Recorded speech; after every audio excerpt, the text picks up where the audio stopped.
Sue says that one of the issues that the counseling center faces is the spread of misinformation here, and here.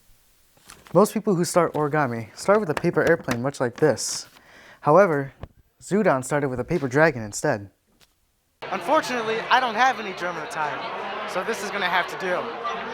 Chancellor Jones also mentioned that the university has purchased robots to help process tests faster, and that the SHIELD team is already looking into how it could heat up or completely move testing sites as the winter months approach. The streets are much more empty. It's easier to navigate, but, life hasn't completely shut down in downtown Chicago. You gotta be smart about how much you buy. For example, deli meat does not last very long, so if you don't finish the meat in time, you're basically throwing away your money. Champ or alma otter? Do you think you should be the new mascot? Yeah, I mean, it's been great, 2020 just keeps on throwing more and more punches, but we're just trying to get through. Spring break is normally a time for students to blow off some steam at the midpoint of the spring semester. We wanted to hear what the university community thought about the decision, and Good Morning Illini's Patty Eminger took the streets to find out. Welcome back. Early this week, Chancellor Robert Jones announced that the COVID-19 positivity rate of faculty and staff was higher than that of students. The reports came alongside rising numbers in the Champaign County area. Last Friday, the positivity rate for faculty and staff tripled to 0.72%, but due to the university's contact tracing program, the increase is assumed to be through household and personal contacts rather than classroom transmission.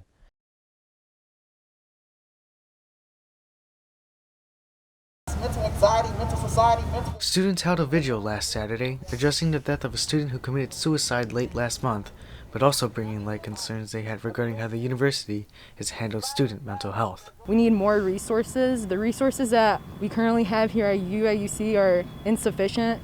20 counselors isn't enough for 40,000 students, and $20,000 isn't enough to fund resources. Students are also concerned that the university hasn't been properly communicating with students about suicides or suicide awareness. And we are demanding transparency about student suicides, just the fact that there's been no statement yet. Come on, why are we the ones announcing it? Sue Stock, an associate director of clinical services at the counseling center, says the reason involves more than just privacy. And honestly, it's just good practice. I mean, who would come to us if they knew we would be telling everybody, right? It's just such a foundation to the services we offer. We still can't deny that there's a bunch of suicidal students on campus, so it's let's unpack that. Why is that happening on our campus? Serena and Janina both believe that the university isn't doing enough to support students. Sue disagrees and says that the counseling center faces another issue instead. Sue says that one of the issues that the counseling center faces is the spread of misinformation here, and here. One of the things that does concern me when people have inaccurate information is that if they put that out there, then that might discourage somebody who does need help from getting help. Instead, Sue encourages students to get involved to help make decisions. To that extent, some may agree with her. This is something that all students can get behind. This is all students struggle with. At the same time, Sue agrees that the counseling center can do better and welcomes feedback. And truthfully, if students have ideas about how we could be better marketing or getting our information out there, we would be more than happy to hear that. In Champaign, I'm Jose Zepeda. Good morning, Illini. At this time 1 year ago, the university was having a heated debate between two possible mascot ideas surfing around campus. Champ or alma otter? Alma otter. Alma otter for sure. Why is that? I like otters. Yeah, otters are actually my favorite animal, so I'm a big fan of alma otter. Now, Illinois student government is set to send out a ballot next week where students can vote to see if the latest mascot proposal should move forward and be presented to university administration. The proposal?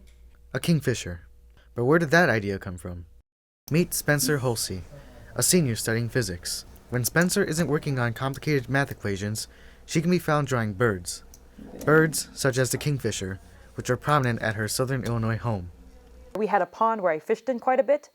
We had kingfishers that lived on that pond, and so they have always been a part of my life. Those blue and orange kingfishers are what inspired Spencer to contribute to the pool of mascot ideas. Her original design was behind a physics worksheet, which was later transferred to Adobe Illustrator. Eventually, she decided to publish her improved designs on Reddit. The drawing was just to showcase that this is a possibility, right? It can be made to look interesting, it can be made to look different, and it's recognizable and unique. Illinois student government quickly picked up on the design, citing its professionalism compared to other proposals. Alma Mater, adorable, right? I think it was an absolutely adorable idea. I think a lot of people were frustrated by the aspect that it doesn't really look aggressive, and the only thing that it connects it to our university is a pun. A great pun, but a pun. Of course, not all reactions to the design were positive. Alumni in particular have not been as favorable. What have they been saying? Bring back the chief. Anything that stands out? I would say part of their art, I haven't spent too much time reading their comments. It's frustrating to continue to read it. While many alumni have offered constructive criticism, there have been some that have accused Spencer of setting an agenda. I just like birds. I don't have a people keep misattributing my passion for birds for political opinion on the matter, and I don't think they're one and the same. But no matter how the students vote next week, there are only positive outcomes. But if the majority of students do vote yes, then what's the next step? Take it to Jones. Take it to Chancellor Jones himself, right? I've been trying to email him, but he hasn't quite responded. Chancellor Jones, if you watch this, check your email. The results of the ballot are expected to be released March 11th. In Urbana, Zepeda, Good Morning, Illini.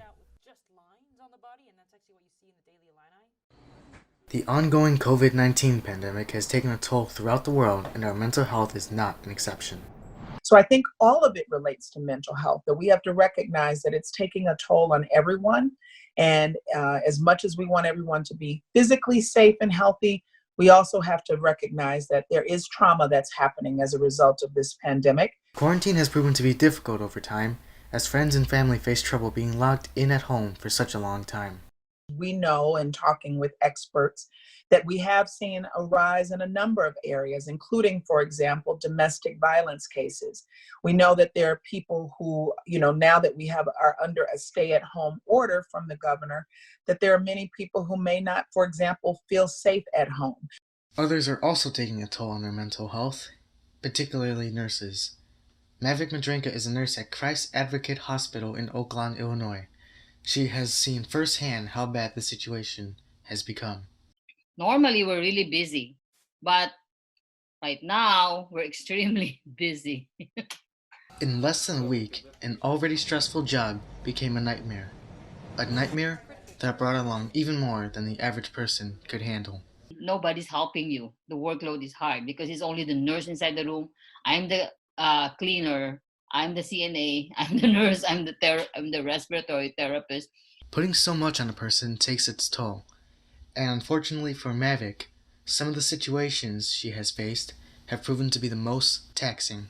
Normally, when the patient is dying, there's a lot of family members, to be with them. But this time, they die alone, which is, I think, the saddest part of this whole thing. And that really messed up with a lot of my emotions. Sometimes I would cry. I think the first day I worked in the COVID, I went home and I was crying.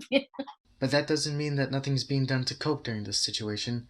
Lieutenant Governor Stratton has implemented a service that nurses like Mavic and other Illinoisans can use to get some help in the meantime while we wait for everything to return to normal. It's called Call for Calm, and if you text TALK, TALK, or hablar, HABLAR, for Spanish, you can talk to or get connected to a mental health professional for free. You text TALK or hablar to 552020, and for free, you can get connected to a mental health professional. Call for Calm is available now for anyone to use. However, Illinoisans can expect more to come as time passes, particularly for parents and their children. But also talk to our children very clearly and directly in ways that they understand, in ways that are age appropriate, about how we're feeling about it, but to also make sure they're able to express their own thoughts. In terms of next year, I think that that'll be something that we'll have to have conversations about as we continue the budget negotiations, that to think about next year's budget. But as we wait for more help to arrive as things return to normal, we all still need to try to do our best and do our part. I think wash your hands all the time. In Bridgeview, I'm Zepeda. Good morning, Illini.